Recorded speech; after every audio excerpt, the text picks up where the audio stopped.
guest today often refers to amps, plugins, effects, and other players as a beast.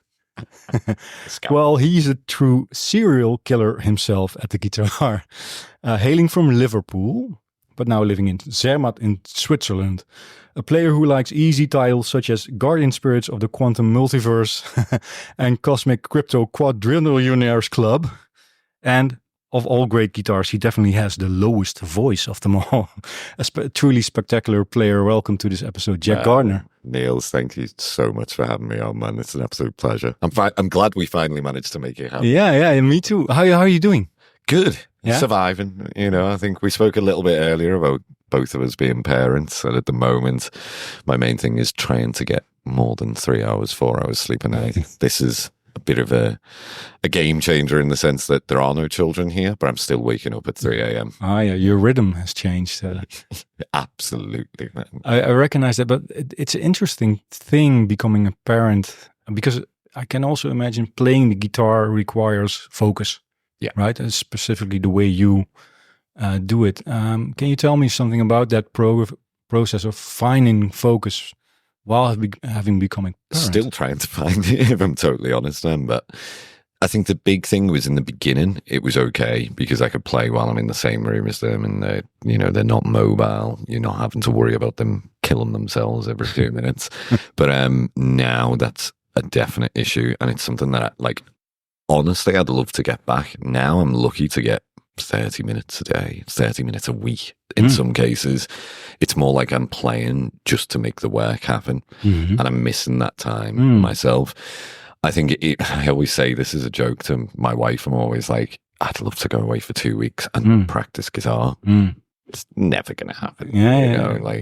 But I think it's trying to make practice in the sense of when I'm writing, I can explore maybe a concept. Maybe if I don't fully grasp it at that moment, that's how I'm trying to get practice in at the moment. Like a demo track or even my own original music. That's now practice for me. It's not necessarily spending time with the instrument, playing over changes or, improvisation. That just doesn't happen anymore. But is that difficult, or do you really realize, okay, they're young, right? So this is a phase, and then can you tell me something about that? I'd like to think that's the way, and I'm hoping that when they get to school, maybe things will ease up a little bit. Yeah. But at the moment, it's just my son. And neither of them slept at all through the night. Yeah. My daughter was the same, and just as she was starting to sleep right the way through the night, the second one came. That was. Man, I recognize this, man. Exactly. But you have two as well, right? Yeah. And everything changes, but it's what I find is it's difficult finding the focus. But in some way, I try to become more efficient when I do have the time, right?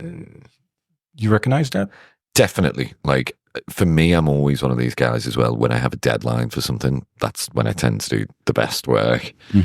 If I don't, no, I find it really difficult to stay focused on whatever the goal is that I'm working towards. I've been saying for a year about doing a solo album. Oh yeah. And, this was from January 2023. And I've been promising people, I'll have something together by March, April. And it never happened. Now that he's one, I've said to myself, I need to have everything written by end of October. And then we're going to start releasing in January. And I'll give you a call, man. Yes. To check. Yes, please do. I need something like that to push me, And, okay. I'd like to talk with you how you ended up in Switzerland with 2 kids and a wife. Crazy story. I basically met my wife. She came to a gig of mine in Liverpool, and she was traveling for work, so she was often in Liverpool or London. We ended up moving in together, and then around the same time, I lost my main job at the time. Basically, was session work and covers gigs. They were paying the bills.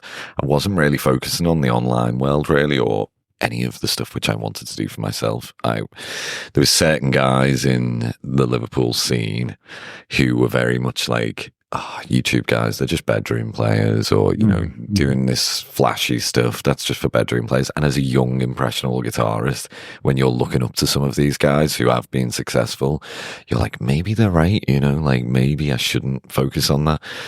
And then I lost, I think it was 3 residencies in the space of 2 days when I was visiting my now wife in Switzerland. And I was panicking, thinking, what am I going to do financially? This is like a big drop in income.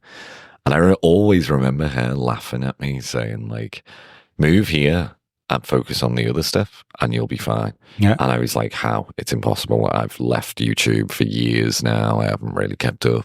And she was like, I promise you, give it a year or 2 and you'll thank me if you come. There was that, and there was also Brexit, which happened. So the whole touring thing, I was thinking, how am I going to go on tour in Europe? Like, there's nothing. I think even till this day, they haven't agreed anything with Europe in terms of travel.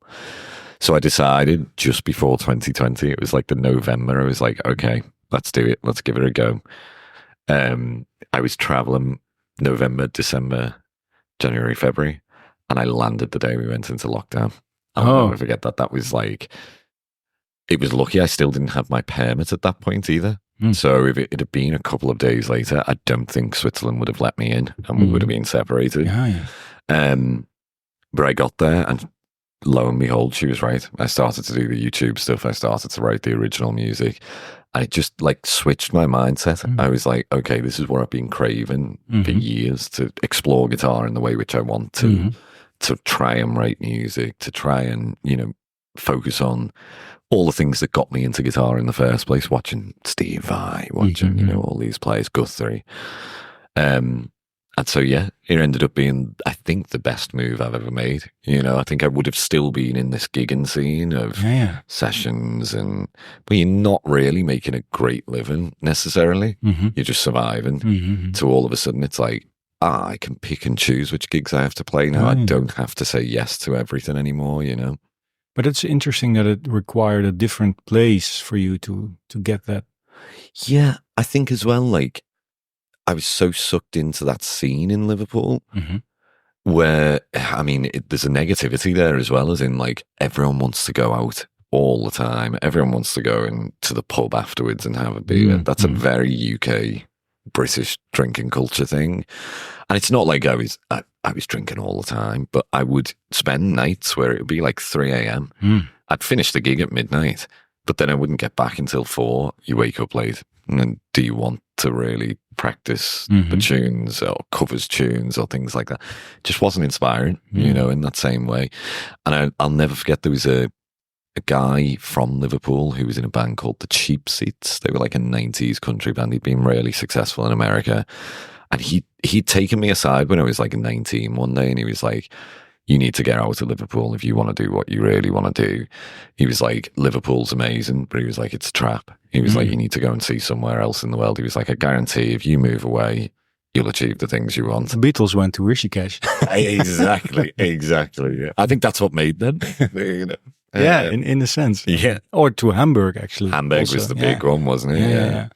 And I mean, I think Liverpool, although we have the Beatles and we have loads of bands from the 80s who did well, the modern scene doesn't encourage original music in any way, shape or form. It's just purely covers because of that kind of, you know, Beatles heritage. We used to play the Cavern. We had a residency there every Friday. And it was like, you had to play Beatles songs. You know, and you think but there's a venue which is incredible. I've played there with China Crisis, who are like an 80s band, but they don't encourage newer original acts. It's just the kind of legacy stuff. They'll happily put on covers bands every night. But then there's covers, then there's original music, and then there's the kind of music you love to play, right? Which is very much of a niche. Exactly. Right? Yeah. There's no chance of that in Liverpool. I don't even think we have that many guitar players in Liverpool in that kind of style. You know, if you start playing guitar, you'll play some chords and maybe some scales, but at one point you must have noticed, like, okay, there's so much more. Can you remember the time in your life when you kind of discovered that? Yeah, I mean, I'd have to go probably right the way back to the beginning, because My dad's a bass player, massively into John Patitucci, Chick Corea, all that kind of stuff. That was a side note for my dad. I mean, John Patitucci was his favorite bass player, so I remember him having those VHSs and DVDs on. But he was also into like the Grateful Dead, all the jam bands. That's an interesting combination.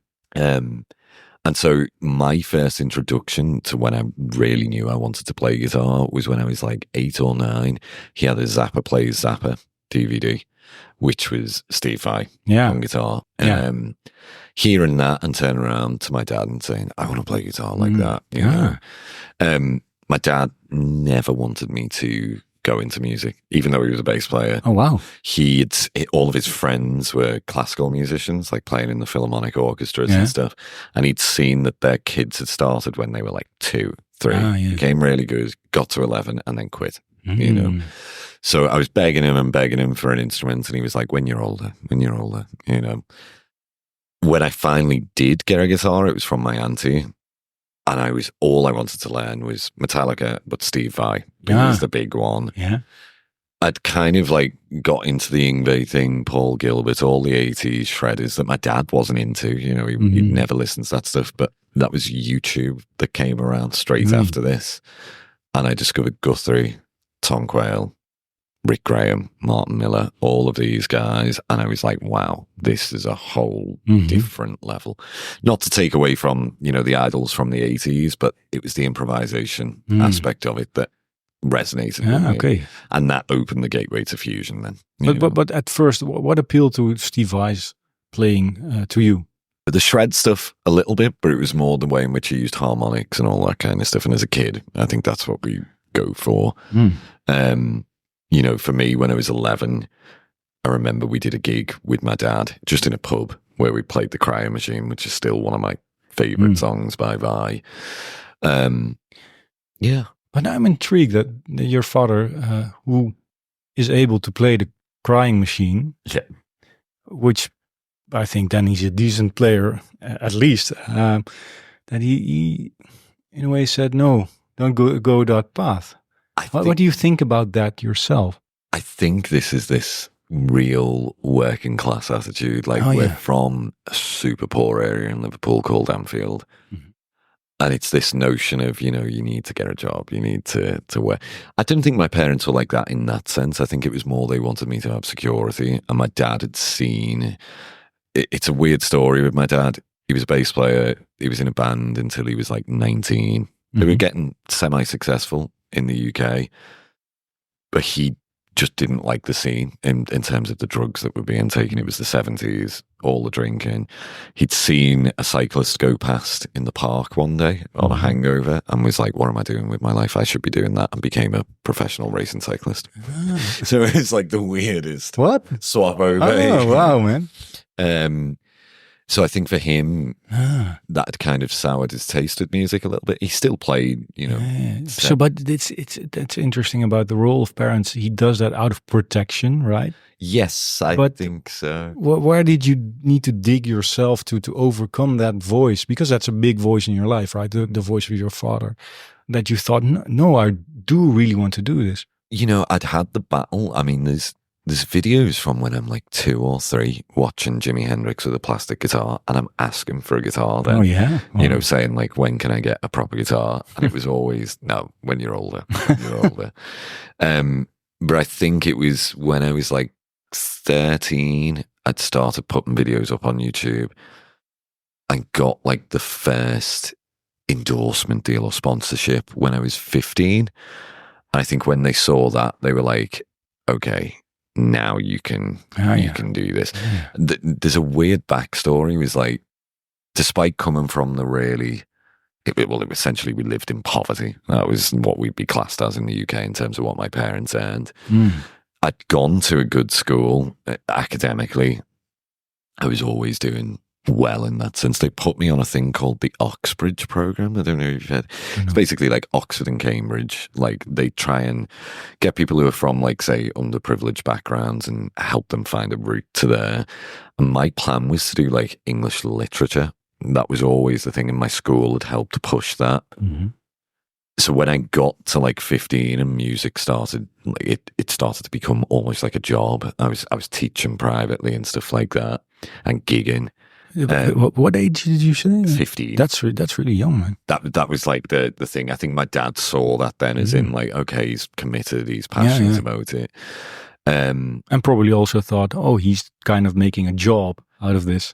Yeah, I guess so. But he did say something funny. Even the first time I got invited to NAMM show, this is like a really interesting thing that sticks with me, was I was too young to go alone. Like I needed someone to go. I was 16.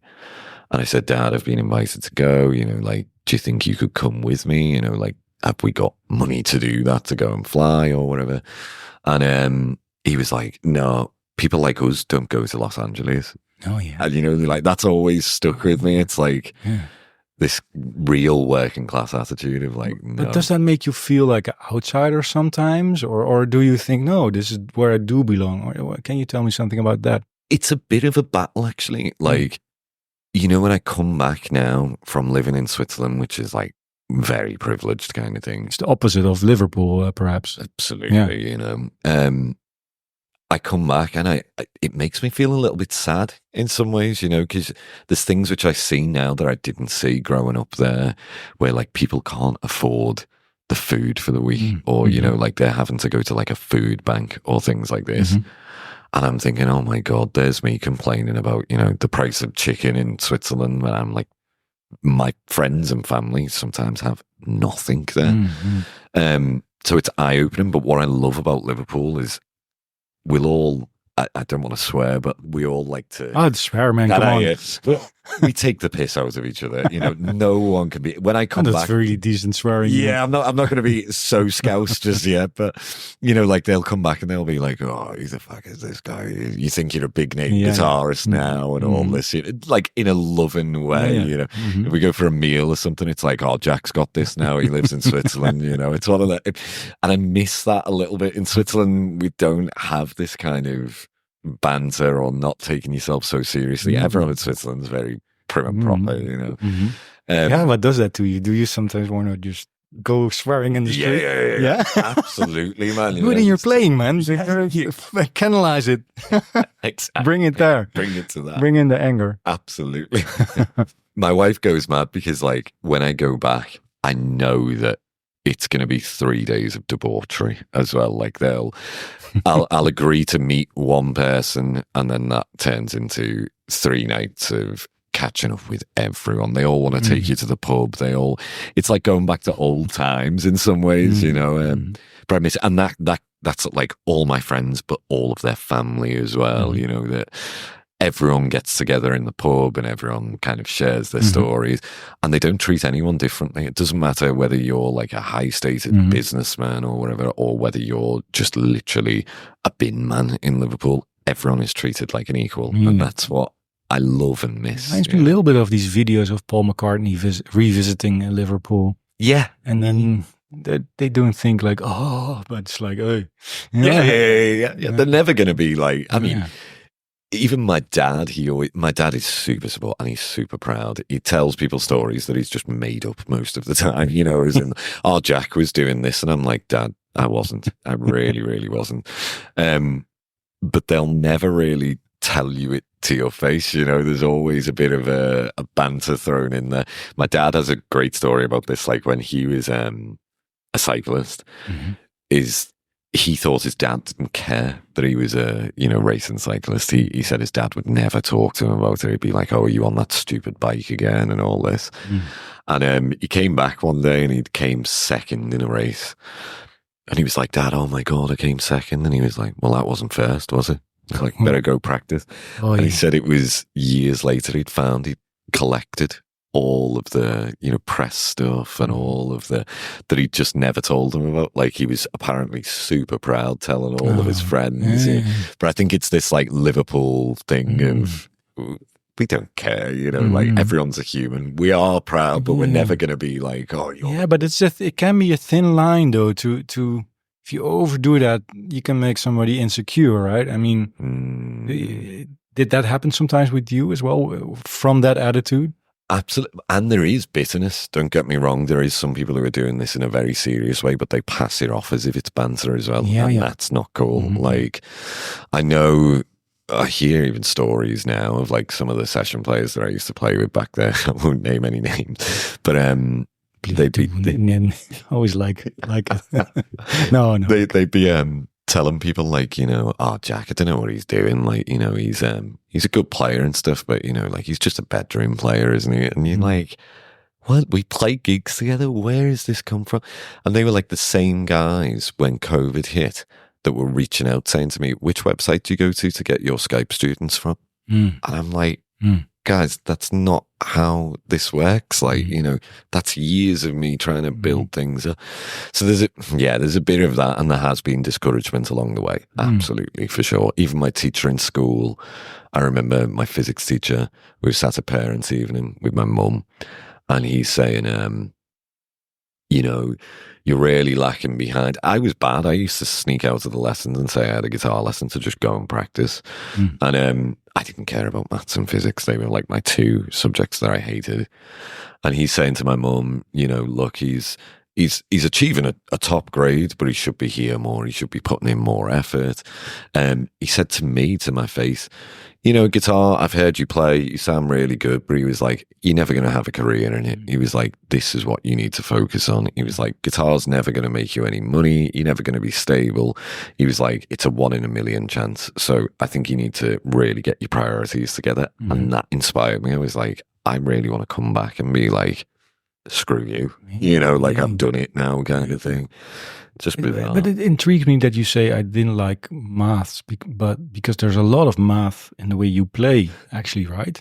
We only have to count to 7. I mean, it's no, but it's feeling, of course, but the way you approach solos, right? It's like there's a lot of counting, for instance, and because there is math, or don't you agree? I mean, I do, but I like to think in my head I'm only counting to 7. You know, in terms of like intervals or whatever. Like, I was never good at the crazy time signature thing in terms of being able to, and I still struggle with that, you know, when people are talking about like rhythms with inside rhythms, polyrhythmic stuff. That just doesn't compute. I have to feel it. Like, I have to feel where the pulse is. I can play stuff in 13, don't get me wrong, or in these weird things, but I hate seeing the written down explanations of that.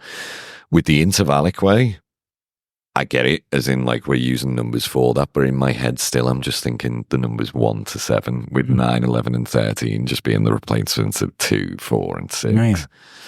That's some sort of mathematics. Yeah. But I struggle. I find maths was always my weakest subject, which is interesting because you would think being into fusion and stuff like that it would be interesting, but it was always my weakest subject as well. Like, I couldn't do it. English, literature, language, stuff like that, fine. That was what I loved.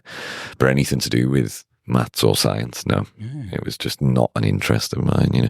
Even music theory, before I met Tom Quayle, I hated it. I just didn't get on with it. In a lot of ways, that was because of the way it was taught. It was very classical based and whatnot. It was only when I met Tom that I became obsessed with harmony and theory, and I was like, this all makes sense now, you know, like, I don't need to know what figured bass is, for example, you know, or set. I was just about to ask about Tom, actually, because how did he enter your life, or you enter his lives? So that was YouTube. Like, when I was 15, I discovered all of these players. And Tom was one that obviously blew me away. Freak show. I'd reached out to him on a forum, and he was playing a gig in Manchester with a bass player called Adam Nitti. And he'd said, oh man, come down, say hey. Went to the show, ended up, you know, spending the whole day together with him, Rick Graham, and George Marius, another amazing player. And I'd asked about lessons, and he was like, man, just come to mine. I live in Leeds, you know, like we can have a lesson. But he was like, come and hang. He was like, stay over the night. Me and Rick are going to be there. And so that happened. Like, we had like maybe 5 or 6 like formal lessons, but most of the time was just me going over, getting to watch them two jam. They'd encourage me to jam. It was very weird in the sense that we were playing over backing tracks, not with each other. You know, when you're thinking there's 3 guitarists there and we put on a backing track and just take turns for like 10 minutes each. But me being like, 16-year-old kid, we were drinking wine, I was like, this is the coolest thing ever. I'm playing with seeing them do it in 3D as well. That opened so many doors. But Tom, I would say, and Rick, of course, but Tom mainly was like the biggest inspiration for me. Just in those first few lessons, it was like the light bulb went off. Yeah. And the whole way I'd been approaching guitar before, to me, I was like, that was wrong. He manages to make the most complex kind of harmonic ideas seem like the simplest thing. It's so beautiful to listen to, man. It's, yeah. Yeah. He's, for me, the best teacher I've had in any subject ever. But is that the thing he taught you, is that theory, but also, is it also character building, so to say? Who are you in life and what do you want to say and such? Absolutely. Okay. It was the inspiration in terms of like who he is as a person. He's super intelligent. He can communicate his ideas extremely well. Like we did loads of trade shows together when I was younger. And just watching how he interacted with people, he's one of the most humble guys on the planet too, despite the fact that he's an insane player. He never puts himself like on a pedestal, which, I mean, most of the guys in our world don't. But if someone could, it would probably be someone like Tom Quayle, like that's what I respected more. He helped me out massively. He knew, I think, my background and my financial situation. So like when I went to uni, he was teaching me how to use a bit of Logic at one point. And I was like, I can't afford a MacBook. And out of nowhere, Tom was like, you can have my old one. Oh, man. And you're like, what the hell kind of thing? Like, I was like, dude, are you sure? He was like, you'll need it for your recording stuff. So he was like a second father figure to me in that sense, man. Like, so of course the playing was amazing, but it was just listening to him as a human being and being around him that, he was literally, like I say, a second father figure. So, but he didn't persuade you to tune up the highest string. He tunes up the E string, right? Yeah, E and B. So B as well. Yeah. So that's now C and F. Yeah, of course. But he didn't get you to do that. No, I tried it for 10 minutes and was like, no, screw that, man. And he was like, Jack, don't. Absolutely don't. He was like, I only did it because his teacher used to do it. He was like, I don't recommend it, which is cool, like. But it's so cool that you have a person like that in your life who makes things possible, right? That's basically it. Absolutely, And I think he, especially those early years, well, when I say early, I've been playing for a while at that point already, but to have that kind of foundation then, it meant that, I mean, I never had lessons with anyone else after that, but it's given me all of that foundation to work on what I want to work on, regardless of where I'm studying. I'm always using his intervallic way of visualizing the fretboard. And it was the biggest game changer for me, So you teach yourself now as well. Do you have this kind of role with some students as well, that you think, okay, I'm more than just somebody who can explain skills, but a person who can really give a push in life? That's what I'd like to think, like nowadays I don't teach so many private students. I have like a few on a Sunday if I'm around that I try to keep in contact with. But, I think for a few of them, there's one in particular, a young guy from Liverpool, who he stood out straight away to me as like, when someone's got it, like they've got the right answer. Who is he? Because I want to check him out. His name's Ellis Murphy. He's not really playing any kind of crazy shredding stuff. He's just writing nice pop music now. But he came into a lesson when he was like 11 or 12. And he'd said to me he wanted to play, it was one of the Guns N' Roses solos. And he didn't have the technique. It was clearly obvious at that point. But I could see he had like something, some swagger, as we'd say, in his playing, his attitude and personality. And out of nowhere, like he was like, well, how am I going to practice to do this? And I joked saying, well, you'll have to practice 8 hours a day if you want to do that. It's like, it takes a lot of work, Ellis. Next week, he comes back and he was like, I can play it. Oh, wow. And he did. And I was like, what did you do? And he was like, well, you told me I had to practice 8 hours. I was like, I felt terrible, like this poor. You're happy you didn't say 14, man. Exactly, But he was just like that. He got really into like players like Alan Hines. His granddad used to bring him to lessons all the time. It turned out that my best friend was actually his cousin. We didn't know. Oh, so there was like a connection there to small world. Oh, in the UK, it's one big family. Exactly. In Liverpool, especially, man. We're all Irish, but he. I met him actually the last time I went back to Liverpool randomly in a pub, and he was like, "Jack, I haven't seen you in years, since you've moved to Switzerland."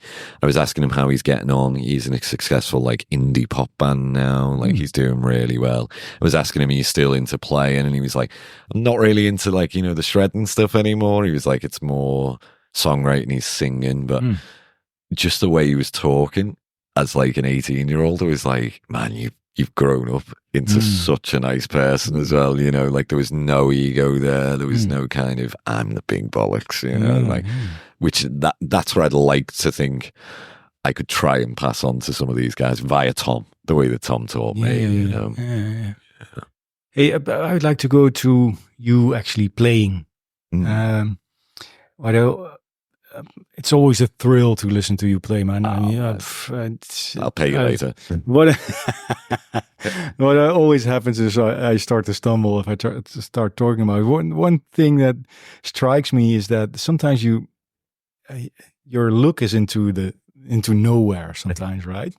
Your mouth does a little bit of movement. Oh, it's constantly going. So where are you when you're playing, if you understand what I mean? I mean, can you explain a little bit? Because sometimes a lot is happening, and a lot of surprises are happening.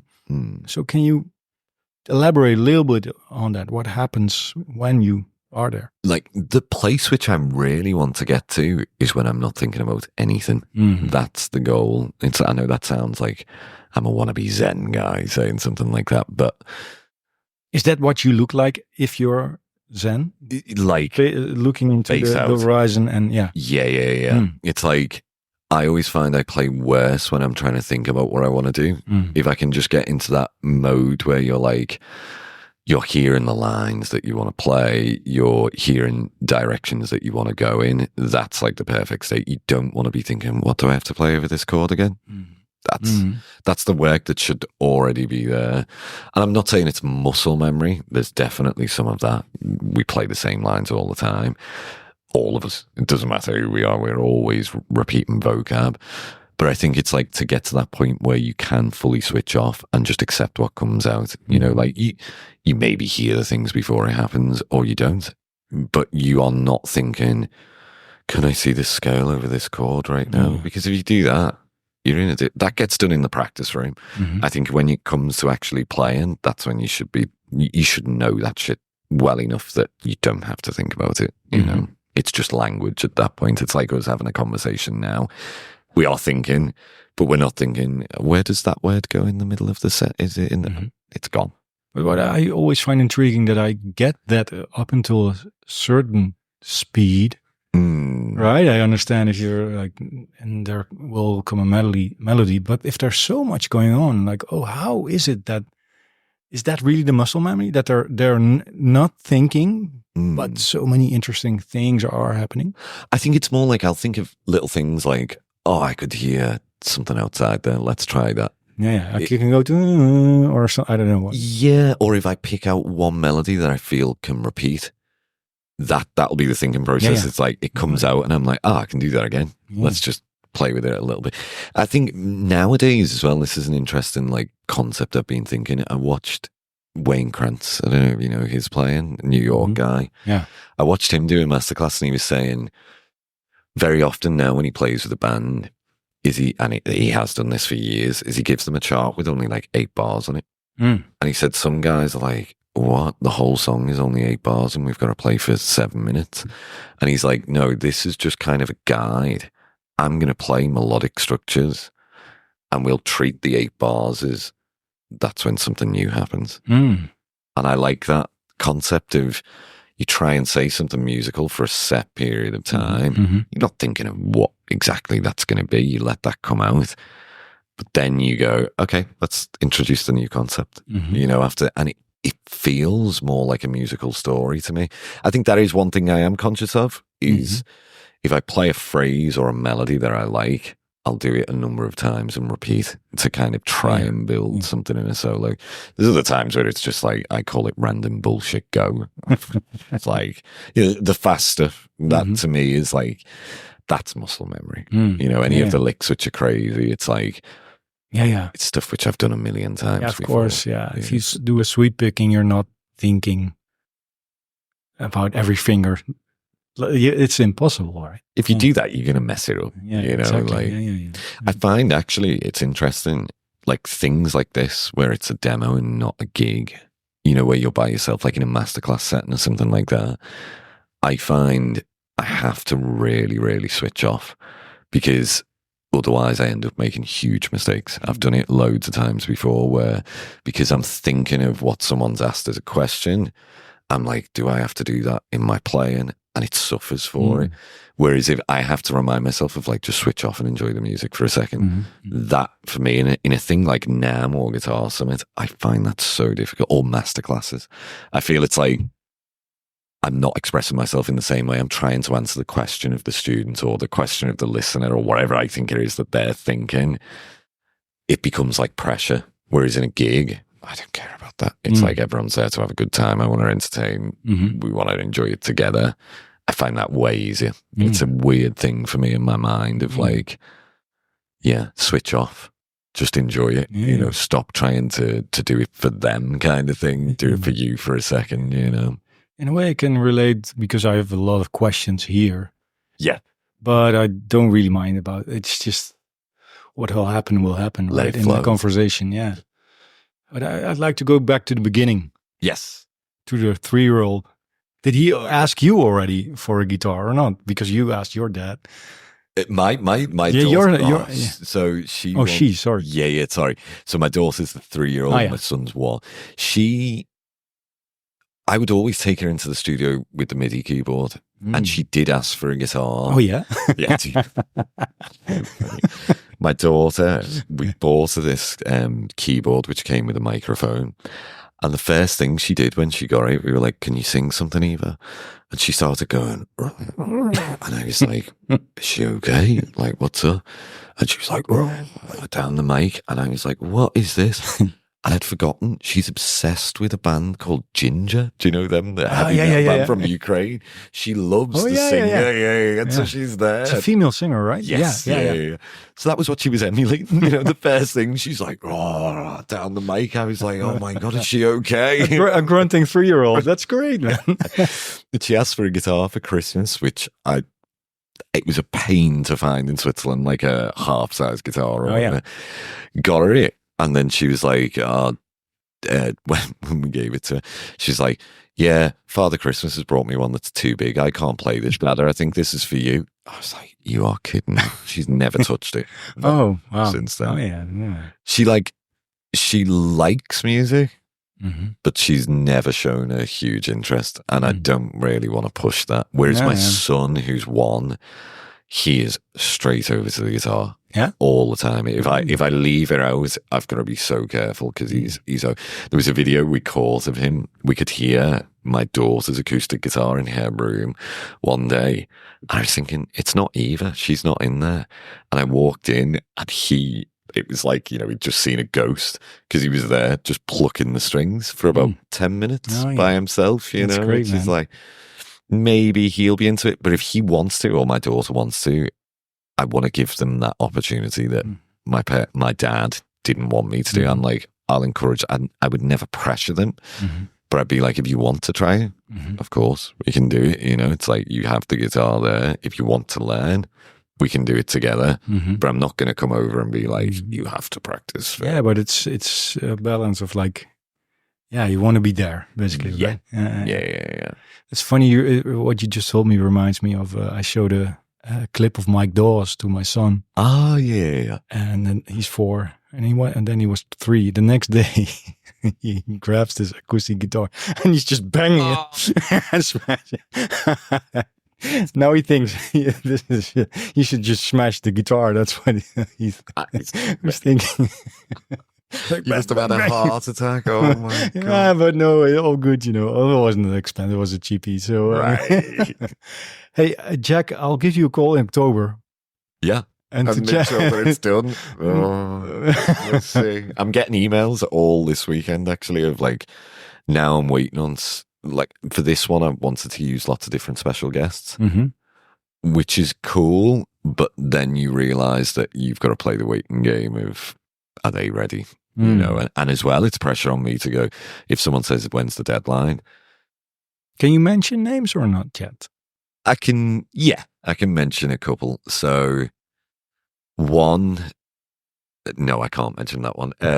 Sorry, I don't want to spill the bean. There is one, which is, there's a cello player who plays with Hans Zimmer called Mariko Muranaka. She's a Japanese girl. Incredible. There's a really cool like cover / arrangement that I've made of a Japanese piano player, Hiromi Uehara, one of her pieces. We're just doing that as a collaboration together. There is at least one song, we don't know, it's going to be more, with the bass player, which I play with, Riccardo Oliver from Sicily, and a drummer called Gianluca Pellerito. If you know Matteo Mancuso, the same two guys. Yeah, of course. Yeah. They're going to be on at least one of the tracks. Great. And then the rest I have to keep secret. Okay. Yeah. I'll hope you'll find your way in it. I'm sure you will. But Oh man, thanks. Thanks so much for your time, Jack, Deals. and for this conversation.